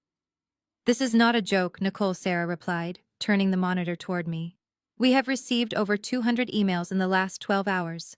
People are tagging our official corporate account on Twitter. They are calling for a boycott. They are saying we employ a monster who freezes pregnant women to death. The board is asking questions. We cannot have this kind of publicity, especially with the merger coming up." She slid a piece of paper across the desk. It was a printout of a tweet from a verified account with 2 million followers. It read, "Does Global Logistics Corp condone elder abuse? Ask their new director, Nicole Harrison." I felt a cold rage settle in my stomach. Brittany had not just attacked my character, she had attacked my livelihood. She knew exactly what she was doing. "This is a private family matter," I told Sarah, keeping my voice steady. "The allegations in that video are demonstrably false. Those people are squatters in a property I own. They violated a lease agreement. I acted within my legal rights as a landlord." Sarah sighed, taking off her glasses. "I believe you, Nicole. You are a top performer. But perception is reality in the corporate world. We cannot have a director who is trending on TikTok for domestic cruelty. You need to fix this, immediately, or we will have to reevaluate your position here. You are on probation, remember?" I looked at the paused video. Brittany looked so pathetic, so convincing, but I saw the glitch in her matrix. In the corner of the frame behind her shoulder was a reflection in the window. A reflection of Andre holding up a cue card. I stood up. "Give me 24 hours, I said. "I will not only kill the story, I will bury it." I walked out of that office not with fear, but with a new level of determination. They wanted to play dirty. They wanted to bring my job into this. Fine. If they wanted to make this a public spectacle, I would give them a show they would never forget. I went back to my desk and dialed the number of the best private investigator in Seattle. It was time to stop playing defense. It was time to go nuclear. I did not waste a single second feeling sorry for myself. While the internet was busy sharpening its pitchforks based on Brittany's lies, I was doing what I did best. I was managing risk. I picked up the phone and dialed a number I had not used since I audited a corrupt supplier 3 years ago. Mike Vance was a forensic accountant turned private investigator who specialized in corporate fraud. He was expensive, he was ruthless, and he did not care about feelings. He only cared about the paper trail. "I need a full background check on Andre Williams," I told him. "I need financials. I need credit history. I need to know every skeleton in his closet going back to kindergarten. And Mike, I need it by the end of the business day. Money buys speed." 6 hours later, an encrypted email landed in my inbox. The subject line was simply, "Done." I opened the attachment expecting to find a few unpaid parking tickets or maybe a maxed-out credit card. What I found was a 50-page dossier of absolute failure and deceit. I started reading and my jaw tightened. Andre was not just a bad real estate agent. He was a financial predator. The report detailed a history of 3 failed businesses in the last 5 years, all of them ending in lawsuits from investors who never got their money back. The luxury car he drove was leased under a shell company that had been dissolved by the state for tax evasion. He had judgments against him from 2 different landlords for destroying property and refusing to pay rent. But the real bombshell was on page 12. It was a section titled, Recent Activity. There was a loan application submitted just 2 weeks ago to a predatory hard money lender. Andre had applied for a business loan of $100,000. He claimed the funds were for a nursery renovation and business expansion. But that was not the shocking part. The shocking part was the collateral. He had listed the property at 42 Maple Drive as the collateral. I zoomed in on the attached documents. There was a signature at the bottom of the guarantor line. It read, Gerald Harrison. My father. I felt a cold chill run down my spine. My father did not own the house, so he could not legally use it as collateral. That meant one of 2 things had happened. Either my father was so desperate he tried to commit bank fraud, or Andre had forged the deed and my father's signature to trick the lender. I looked closer at the document. The signature looked shaky. It looked like a copy of a copy. And then I saw the date. The application was dated 3 days before Thanksgiving. This was his plan all along. He needed to secure the house not because he cared about family, but because he needed to show the lender he had control of the asset. That was why he changed the locks. That was why he wanted me gone. He was trying to steal the equity from under my feet before I noticed. I printed the entire file. The viral video of Brittany crying was still playing on a loop in my head, but it did not hurt me anymore. Now it just looked like a distraction. A smokescreen to hide a crime. Andre wanted to be famous. He wanted to be a public figure. Well, I was about to give him the exposure he craved. I picked up the phone and called my lawyer. I had the smoking gun, and I was ready to pull the trigger. At 10 o'clock the next morning, the narrative shifted. My attorney, Mark Sterling, did not hold a press conference. He did not go on television to cry. He simply released a digital press packet to the major news outlets in Seattle and Chicago. The subject line was clear: correction of record regarding the property at 42 Maple Drive. The internet, which had been burning with rage against me, suddenly went quiet. Then it exploded again, but this time the target had changed. The first document in the packet was the lease agreement signed by Gerald and Brenda Harrison. The highlighted section showed the rental amount, $1 per annum. Beside it was a copy of the deed proving I had purchased the home from the bank during their foreclosure proceedings. The caption read, Ms. Harrison saved her parents from homelessness in 2019 and has provided housing at no cost for 5 years. But the second document was the one that went viral. It was a spreadsheet. A simple, itemized list of every single wire transfer I had made to my family over the last decade. October 2015. Paid off father's credit card debt. $15,000. June 2017. Sister's wedding expenses, $45,000. November 2019. Down payment to save family home, $85,000. Monthly stipend for parents, 2020 to 2023, $2,000 per month. Medical bills for mother's surgery, $12,000. The grand total at the bottom of the page was circled in red, $512,000. The caption below it was devastatingly simple. Ms. Harrison has supported her family financially for 10 years. The decision to terminate utilities was made only after the tenants violated their lease and attempted to defraud a lender using the property as collateral. The reaction was instantaneous. The same influencers who had called me a monster were now deleting their videos. The comments section on Brittany's TikTok turned into a war zone. Wait, so she paid for everything and you guys still treated her like trash, one user wrote. Show us the receipts, Brittany. Did your sister really pay for your wedding? Asked another. Imagine uninviting the person who spent $500,000 on you. The audacity is insane. I sat in my office watching the tide turn. I did not feel triumphant. I felt exhausted. Seeing that number on paper, $500,000, made me realize how much of my life I had given away in exchange for absolutely nothing. I had bought them cars. I had bought them dignity. I had bought them time.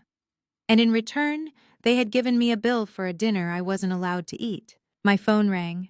It wasn't a reporter. It was the general counsel for my company. "Nicole," he said, his voice warm and respectful. "We just saw the release. The board sends their regards. We had no idea you were dealing with this level of financial abuse. Your job is safe. In fact, take the rest of the week off. You have our full support." I hung up and looked out the window. The truth was out. The world finally saw them for what they were. Leeches. And for the first time in my life, I wasn't protecting them from the sunlight. I was letting them burn. The spreadsheets silenced the critics, but the dossier on Andre Williams buried them. My lawyer sent the background check findings to the same investigative reporter who had initially covered Britney's viral video. The headline that ran at noon was no longer about a cruel sister. It was titled "The Real Estate Agent with No License and a Gambling Problem." The report was devastating in its detail. It revealed that Andre had not held a valid real estate license for 2 years. The state board had revoked it after an investigation uncovered that he had embezzled $5,000 from a client's escrow account to pay for sports betting. He wasn't a mogul. He was a thief who had been banned from the very industry he claimed to dominate. But the Financial Crimes Unit dug deeper. They found the reason for his desperation. Andre didn't just have bad credit, he had a bounty on his head. According to court filings and police reports referenced in the article, Andre owed $80,000 to an underground gambling ring operating out of a warehouse in downtown Seattle. These were not banks that sent polite letters. These were loan sharks who broke kneecaps. I sat in my office reading the article, and suddenly everything made sense. The rush to change the locks, the obsession with asserting dominance, the fraudulent loan application using my house as collateral. Andre wasn't trying to build a nursery for his unborn child. He was trying to steal the deed to pay off a debt that was likely going to get him killed. He needed the house. He needed a tangible asset to hand over to his creditors to buy himself more time. My parents were just pawns in his survival game. He had convinced them that I was the enemy because as long as I controlled the property, he couldn't liquidate it to save his own skin. I looked at the photo of Andre accompanying the article.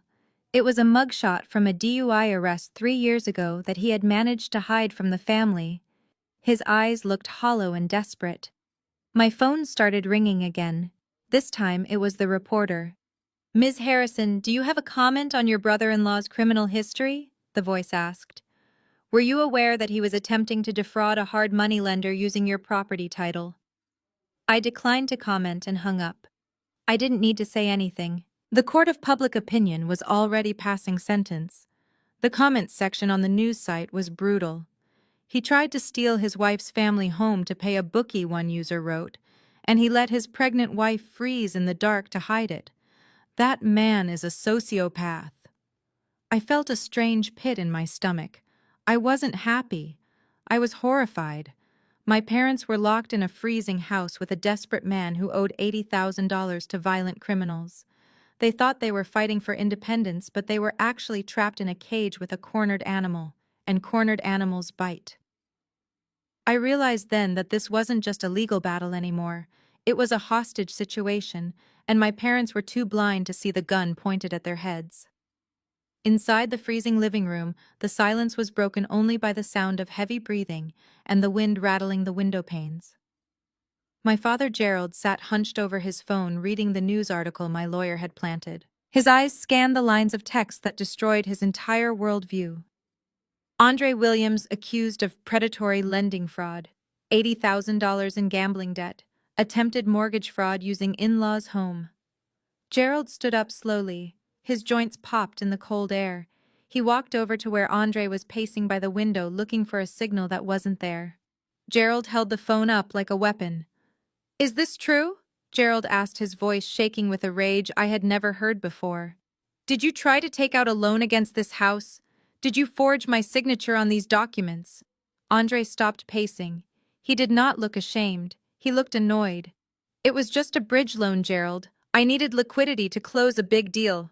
I was going to pay it back before you even noticed. You stole from me, Gerald screamed, throwing the phone onto the sofa.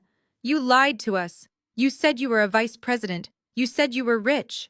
But you are nothing but a common thief. You turned me against my own daughter for this. He lunged at Andre. It was a clumsy, desperate attack from an old man who had lost everything. He grabbed Andre by the lapels of his expensive suit jacket and tried to shake him. Get out of my house, Gerald yelled, spitting the words out. Get out before I call the police.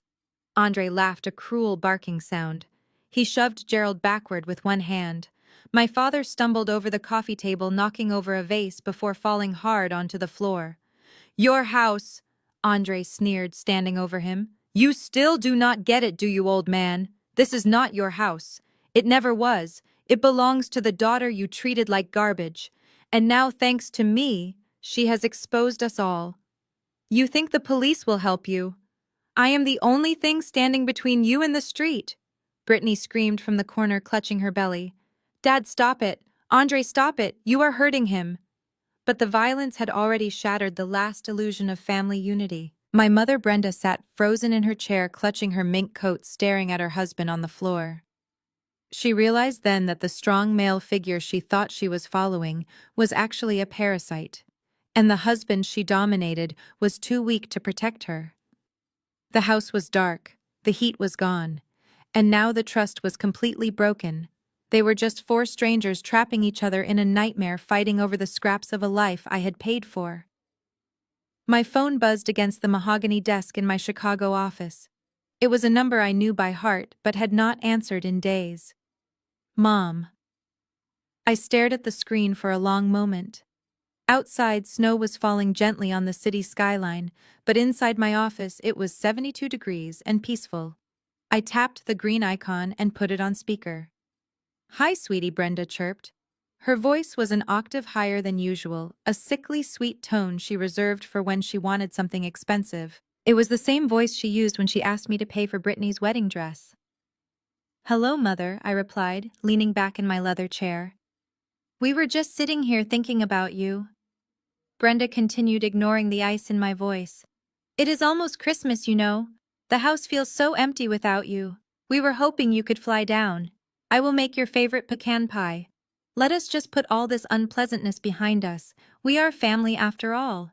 Families fight, but they always make up. Come home, Nicole. I listened to the background noise. I could hear the wind howling through the drafty windows of the house on Maple Drive.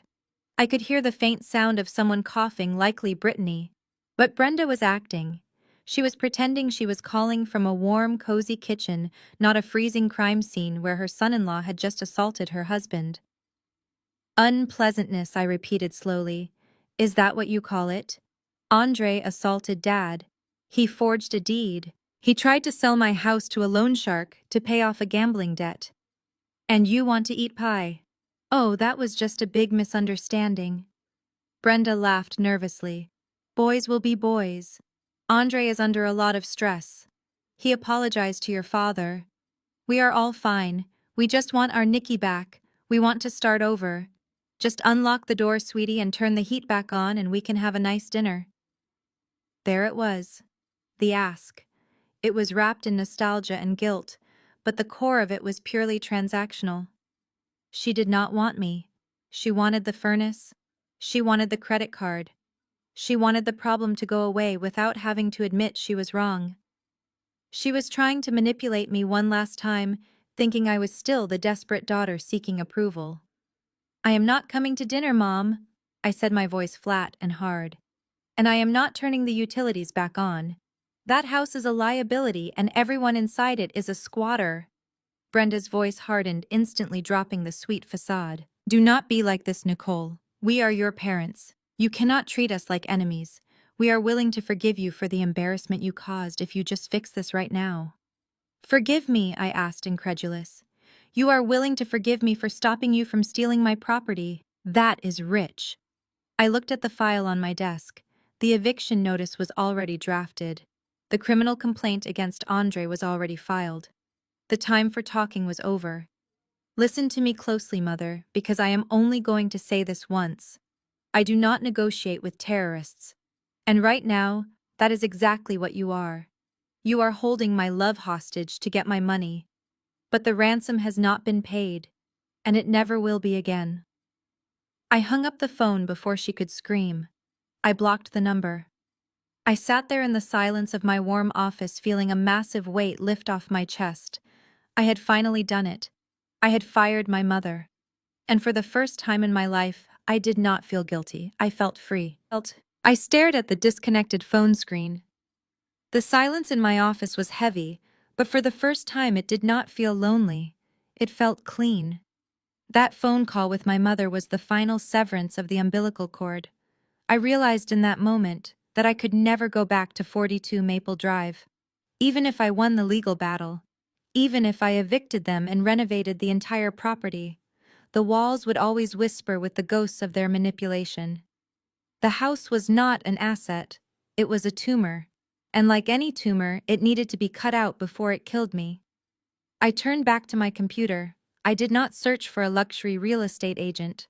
I did not look for a staging company or a photographer. I typed in a search query that most homeowners pray they never have to use: cash buyers for distressed properties. Seattle. I wasn't looking for top dollar. I was looking for a shark. I needed a company that specialized in hostile takeovers, a company that didn't care about emotional attachments or family drama. I found a website for a firm called Ironclad Acquisitions. Their slogan was simple and aggressive: "We buy problems." I dialed the number. It rang once. A man with a gravelly voice answered. Ironclad Acquisitions. "This is Marcus. I have a property in the Queen Anne district," I said, skipping the pleasantries. "It is a Victorian on a double lot. Market value is 1.2 million. I want to sell it today." Marcus paused. I could hear him typing in the background. Today is fast even for us. What is the catch?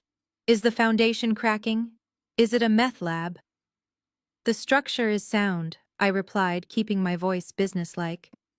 The catch is the occupancy status. The house is currently inhabited by 4 hostile squatters. They are family members who have violated their lease and refused to vacate. They have changed the locks and damaged the security system. I do not want to go through a 6-month eviction process. I want to walk away. Squatters with a sense of entitlement, Marcus said, his tone shifting from bored to interested. That is our specialty. We have a legal team that moves faster than the sheriff.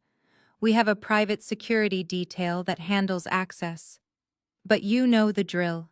If we take on the headache, we take a chunk of the equity. We buy as is. We buy occupied. But we buy low. Give me a number, I said.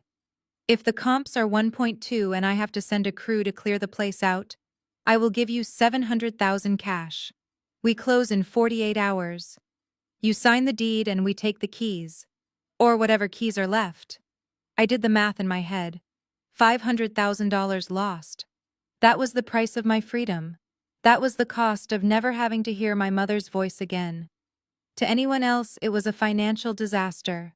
To me, it was the best money I had ever spent. Send the contract, I said without hesitation. I will sign it electronically within the hour, Marcus said. We will have a team there by tomorrow morning to assess our new acquisition. Do you want us to deliver a message to the occupants? No, I said, closing my eyes and feeling a wave of relief wash over me. Surprise them. Mr. Stone walked into my office at exactly 2 in the afternoon. He did not look like a residential real estate agent. He looked like a corporate cleaner for a cartel who had decided to wear a bespoke Italian suit. He carried nothing but a slim leather tablet case and an air of absolute indifference. He did not smile. He did not offer a handshake. He simply sat down opposite me and placed a single heavy file on the glass surface of my desk. "Ms. Harrison," he said. His voice was low and smooth, like grinding gravel. "I have reviewed the asset at 42 Maple Drive. The structure is sound. The location in Queen Anne is prime. The liability, however, is significant." "I know," I replied, keeping my face neutral. "I told your associate everything on the phone. 4 unauthorized occupants. No valid lease. Hostile environment. The utilities are currently disconnected. Stone nodded slowly. He tapped the file with a manicured finger. Squatters are messy, Ms. Harrison. They cry to the press. They strip the copper wiring from the walls. They require a specific touch to remove efficiently. My firm provides that touch. We do not wait for the sheriff. We use private security and aggressive legal pressure. We make it very uncomfortable to stay, but that service comes at a premium. He slid a contract across the desk. The number at the bottom was stark. $960,000. It was 20% below the current market assessment. A loss of nearly $250,000 in equity. This is a take-it-or-leave-it offer, Stone said, watching my eyes closely. We take the deed today. We take the problem today. You walk away with the cash and zero liability. We handle the eviction. We handle the media fallout. We handle the locks. I looked at the number. To anyone else, losing that much money would be a tragedy. It was the price of a Ferrari. It was a retirement fund. But I was not looking at a financial loss. I was looking at the price tag for my sanity. I was buying my life back from the people who had stolen it $1 at a time. I picked up my pen. I did not hesitate. I did not ask for a counteroffer. I simply signed my name on the line. Nicole Harrison. Stone raised an eyebrow. He seemed surprised by my lack of emotion. Most people struggle at this part, he observed, taking the paper back and checking the signature. They have sentimental attachments. They worry about what will happen to the family members inside. They ask if we will be gentle. I capped my pen and looked him in the eye. I am not paying you to be gentle, Mr. Stone. I am paying you to be effective. The people inside made their choice. They decided to bite the hand that fed them. Now they have to deal with the teeth of the new owner. Stone smiled for the first time. It was a cold, sharp expression that promised legal violence without saying a word. Pleasure doing business with you, Ms. Harrison. By this time tomorrow, they will wish they had left when you asked them to. He stood up and walked out of the office. I watched him go. I had just unleashed a shark into the fishbowl. I turned my chair to face the window and the falling snow. The house was gone. The burden was gone. And whatever happened next was strictly business. The freezing fog had settled over Maple Drive by Wednesday morning, turning the world outside into a gray blur. Inside the house, the atmosphere was even bleaker. My parents and Andre were camped out in the living room, bundled in layers of mismatched clothes. They looked less like a family and more like survivors of a shipwreck clinging to the wreckage. At 8 o'clock sharp, a heavy black SUV rolled into the driveway. It did not look like a police cruiser. It looked military. A man in a tactical vest stepped out carrying a staple gun and a thick packet of bright orange papers. He did not knock. He walked straight to the front door and slammed the staple gun against the wood. Thwack, thwack, thwack. Then he turned and drove away without a word. Andre scrambled off the sofa, his stiff joints popping in the cold. He ripped the door open, letting a blast of freezing air into the room, and tore the paper down. He slammed the door and marched back to the center of the room, holding the document like it was a grenade. "What is it now?" Brenda asked from beneath her pile of blankets. "Is it another letter from her lawyer?" Andre squinted at the paper. The header did not say Sterling and Associates. It said Ironclad Acquisitions, LLC in bold, aggressive font. Notice to vacate. Andre read aloud, his voice cracking. To the unauthorized occupants of 42 Maple Drive, you are hereby notified that this property has been sold. You are trespassing on private land. You have 72 hours to remove your personal effects and vacate the premises. Failure to comply will result in immediate removal by private security and the sheriff department. Sold, my father, Gerald whispered. His face went gray. She sold it. She actually sold the house. Don't be stupid, Andre snapped, throwing the paper onto the coffee table. She did not sell it. Who buys a house in 2 days without an inspection? This is just another game. Ironclad Acquisitions is probably just a shell company she set up. She is trying to bypass the eviction laws by pretending it is a new owner. He picked up the paper again and pointed a shaking finger at the bottom paragraph. Look at this. 3 days. That is illegal. In the state of Washington, tenants have rights. Even squatters have rights. You have to give 30 days notice. You have to go to court. You have to get a judge to sign an order. She cannot just kick us out in 3 days. But it looks so official, Brenda said, eyeing the orange paper with suspicion. It is meant to look official, Andre insisted. It is a scare tactic. She wants us to panic and leave so she can win. But we are not going anywhere. We have possession. Possession is 9/10 of the law. As long as we are inside these walls, they cannot touch us without a court order, and that takes months. He laughed a dry, humorless sound. She thinks she is smart. But she just made a mistake. If she sends security guards here, I will call the police and sue her for harassment. We are staying right here. Brittany looked up from her phone. But Andre, it is freezing. Maybe we should just go to a hotel. And admit defeat. Andre yelled. No, we wait her out. She will crack before we do. They huddled back into their blankets, confident in their ignorance. They believed they were in a legal chess match with their daughter. They did not realize the board had been flipped over. They were not dealing with a family member anymore. They were dealing with a corporate liquidation firm that viewed them as nothing more than biological waste that needed to be removed from an asset. They had 3 days, and they were going to waste every single second of them being wrong. The pounding on the front door at 6 in the morning sounded like gunfire in the silent, frozen house. It was not a polite knock. It was the heavy, authoritative thud of a battering ram testing the hinges. The noise shook the frost off the windows and jolted my father Gerald awake from his fitful sleep on the armchair. Andre scrambled to his feet, rubbing his eyes. He looked at the door with a mixture of confusion and arrogance. They are early, he muttered, pulling his suit jacket tighter around his shivering frame. Do not worry, Gerald. I will handle this. It is probably just her lawyer trying to scare us again. He marched to the door and threw it open, ready to deliver a speech about tenant rights and the 30-day notice period. But the words died in his throat. Standing on the porch was not a lawyer in a suit. It was a wall of uniforms. 2 King County Sheriff deputies stood at the front, their hands resting on their belts. Behind them stood 4 large men in gray coveralls with the logo Ironclad Acquisitions embroidered on their chests. A moving truck idled in the driveway, its exhaust puffing white clouds into the freezing air. Andre Williams, the lead deputy asked. His voice was flat and devoid of emotion. Yes, that is me, Andre stammered, losing his bravado instantly. Listen, officer, we are in a civil dispute with the owner. We have rights. You cannot just come here at dawn. The deputy held up a document stamped with the seal of the Superior Court. This is a writ of restitution and immediate possession granted to the new owner, Ironclad Acquisitions. You were served a 72-hour notice to vacate for trespassing. That time expired at midnight. You are now in violation of a court order, but we live here. Andre protested, his voice rising to a shriek. My wife is pregnant.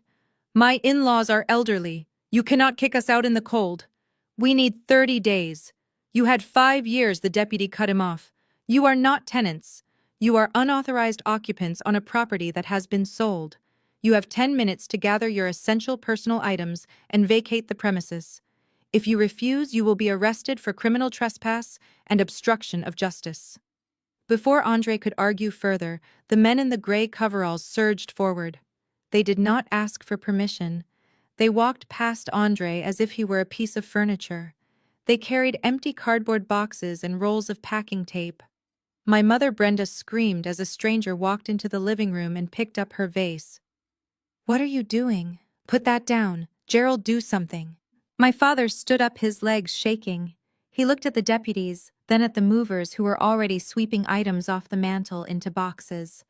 He looked at Andre, who was being held back by a deputy as he tried to block the stairs. It is over, Brenda.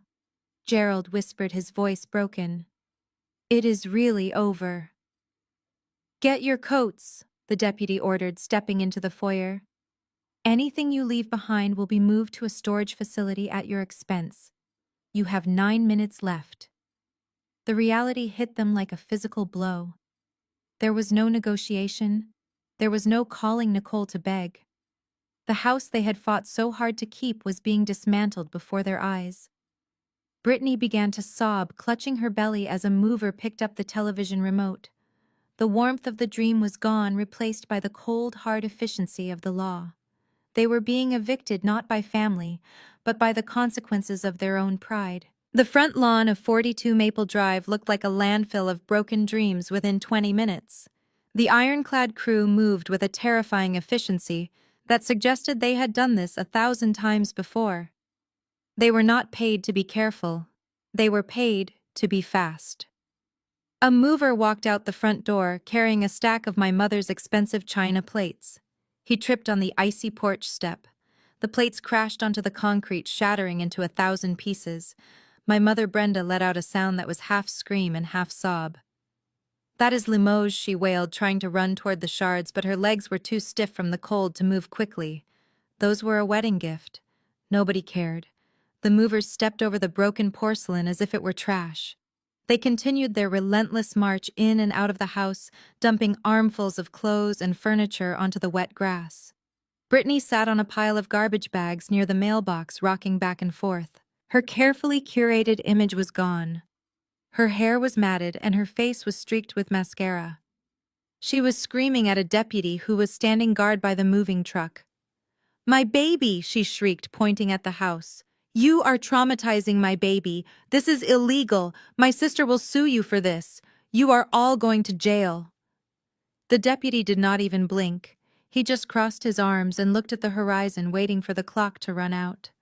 The neighbors were starting to gather on the sidewalk, holding their coffee cups and whispering. The humiliation was total.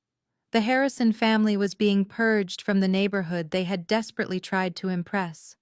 Inside the house, my father Gerald was trying to argue with the foreman about his golf clubs, but amidst the chaos, nobody noticed that Andre was missing.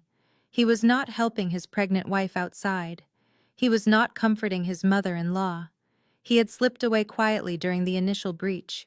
Andre was upstairs in the master bedroom. The door was locked. He was moving with a frantic, desperate energy. He was not packing clothes. He was standing over my father's mahogany dresser. He pulled open the top drawer and found the vintage Rolex Gerald had received for his retirement 30 years ago. It was the only asset Gerald had left. Andre did not hesitate. He shoved the heavy gold watch into his pocket. He moved to the vanity where my mother kept her jewelry box. He dumped the contents onto the bed. He ignored the costume jewelry and picked out the diamond tennis bracelet, the pearl necklace, and the sapphire ring I had bought her for her 60th birthday. He swept them all into his leather messenger bag. He looked at himself in the mirror for a split second. He saw a man who had lost everything, but he refused to go down with the ship. He zipped the bag shut. He could hear Brittany screaming his name from the front yard. "Andre, where are you? Andre, help me!" He ignored her. He walked to the window and looked down at the backyard. The alleyway was clear. He did not go downstairs to say goodbye. He did not offer to carry a box. He climbed out the window onto the garage roof and dropped silently into the neighbor's garden. He adjusted his coat, checked the stolen loot in his bag, and walked away down the alley, leaving his wife, his unborn child, and his in-laws to face the winter alone. The final lock clicked shut on the front door of 42 Maple Drive. A private security contractor dressed in tactical black stood on the porch with his arms crossed. He looked like a statue guarding a tomb. My parents, Gerald and Brenda, stood on the cracked sidewalk, shivering in the biting wind. They were surrounded by black plastic garbage bags and cardboard boxes that were slowly getting soaked by the freezing drizzle. This was the stage for their final humiliation. The audience was already in their seats. Across the street, Mrs. Higgins was watching from her bay window. She was the same neighbor my mother had bragged to just last week about the nursery renovation and the trust fund. Now she was holding her phone, likely texting the rest of the neighborhood about the eviction. Mr. Henderson, the retired banker who lived 2 doors down, stood on his porch sipping coffee. He did not look sympathetic. He looked vindicated. He had always suspected that the lavish parties and the new cars were built on a house of cards. Now he was watching the collapse in real time. Brittany was spinning in circles, clutching her baby bump. Her eyes were wild with panic. Her expensive coat was stained with mud from when she tripped over a box. "Where is Andre?" she screamed over the wind. "He has the keys to the Mercedes. We need to load these bags. He said he was going to pull the car around." She dialed his number. It went straight to voicemail. Then she dialed it again. And again. "Where is he?" Brenda moaned, hugging herself to stay warm. "My hands are freezing, Gerald. Tell him to hurry up with the heater." Then came the sound of an engine revving from the alleyway behind the house. It was a high-pitched, aggressive whine. The silver Mercedes, the last symbol of their fake status, tore out of the back driveway. It swerved onto the street, spraying slush onto the pavement. Brittany ran toward the curb, waving her arms. "Andre, wait. You forgot us. Stop the car. We are over here." But the car did not slow down. Through the tinted glass, she could just make out the silhouette of her husband. He was not looking back. He was looking at the road ahead, focused only on his own survival. He had the jewelry in his pocket and the heated seats turned up high. He had decided that his wife and unborn child were dead weight he could no longer afford to carry. The taillights disappeared around the corner, fading into the gray fog. The silence that followed was heavy and suffocating. Brittany stood in the middle of the street, her hands falling to her sides. "He left me," she whispered. "He actually left me." My father Gerald sat down on a wet box of books. He looked at the neighbors who were now openly staring from their porches.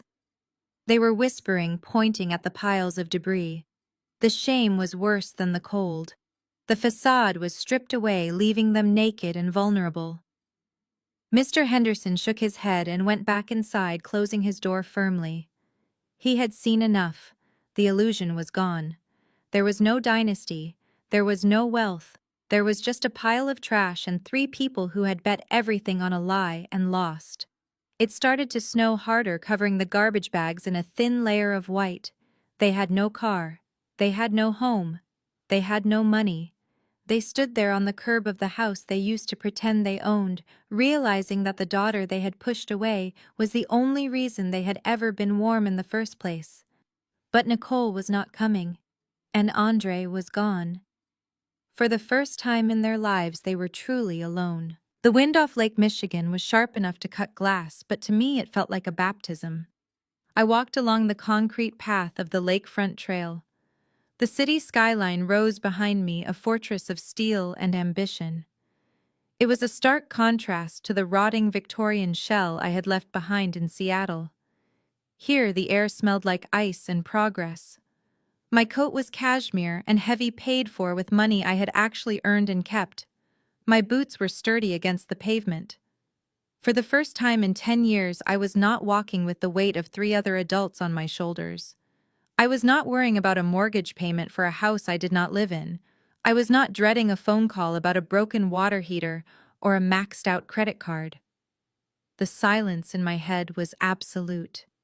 It was the silence of a ledger that had finally balanced to 0. I stopped near the water edge, watching the waves crash against the frozen rocks. The sun was setting, casting a purple and gold light over the city. It was beautiful. It was peaceful. Then my phone vibrated in my pocket. It was a harsh mechanical intrusion. I pulled it out, my gloved hand gripping the cold metal. The screen lit up with an unknown number. The area code was 206, Seattle. I stared at the digits. I knew exactly who was on the other end. It was not a telemarketer. It was not a wrong number. It was a man standing on a curb in the freezing rain, sitting on a wet box of books, realizing he had made a terrible mistake. It was my father, Gerald. He was probably borrowing a neighbor phone because his own service had been cut. He was calling to beg. He was calling to tell me Andre had stolen the jewelry and abandoned them. He was calling to say that Brittany was hysterical and they had nowhere to go. He was calling to ask for a hotel room just for tonight, just until they figured things out. He wanted to hear my voice crack. He wanted to hear me say, Let me fix it. The old Nicole would have answered. The old Nicole would have felt that familiar pang of guilt, the conditioning that said a good daughter sets herself on fire to keep her family warm. I watched the green answer button pulse. It looked like a trap door. If I slid my thumb across it, I would fall right back into the pit. I would be the bank again. I would be the emotional punching bag. I would be the safety net for people who pushed me off the ledge. I looked at the lake. It was vast and indifferent. It did not care about my family drama. It just existed, powerful and free. I made my choice. I did not slide my thumb to answer. I pressed the side button, silencing the ringer. The vibration stopped. The screen went dark. But I was not done. I unlocked the phone and went to the call log. I tapped the blue information icon next to the unknown number. I scrolled down to the bottom of the menu. The text was red. Block this caller. I tapped it. A confirmation box popped up asking if I was sure. Asking if I wanted to permanently prevent this person from contacting me. I tapped confirm. The connection was severed.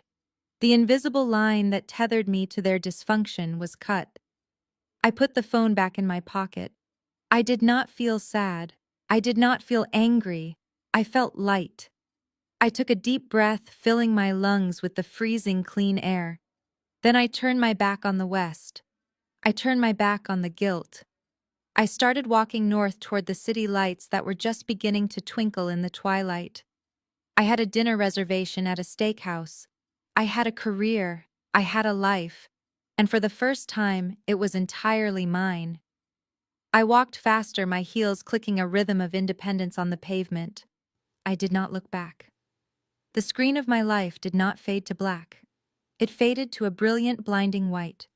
The story of Nicole and the Harrison family serves as a brutal but necessary reminder that shared DNA does not justify abuse. For years, Nicole confused financial enabling with love, believing that if she just paid enough bills, rescued them from enough foreclosures, and absorbed enough insults, she would eventually earn their respect.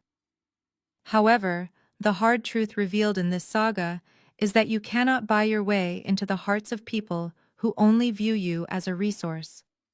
The most profound lesson here is the crucial difference between helping and enabling. By constantly shielding her parents and Andre from the consequences of their poor decisions, Nicole wasn't saving them. She was crippling them. She allowed them to live in a fantasy world where actions had no repercussions. True love requires accountability, and sometimes the kindest thing you can do is let people fail so they can learn to stand on their own. Furthermore, we learn that setting boundaries is not an act of cruelty. It is an act of survival. Guilt is a weapon often used by toxic families to maintain control. They count on your conscience to keep you trapped in their dysfunction.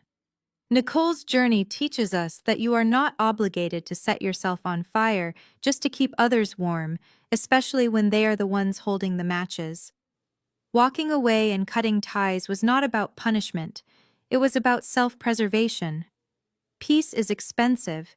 It cost Nicole a house and her family.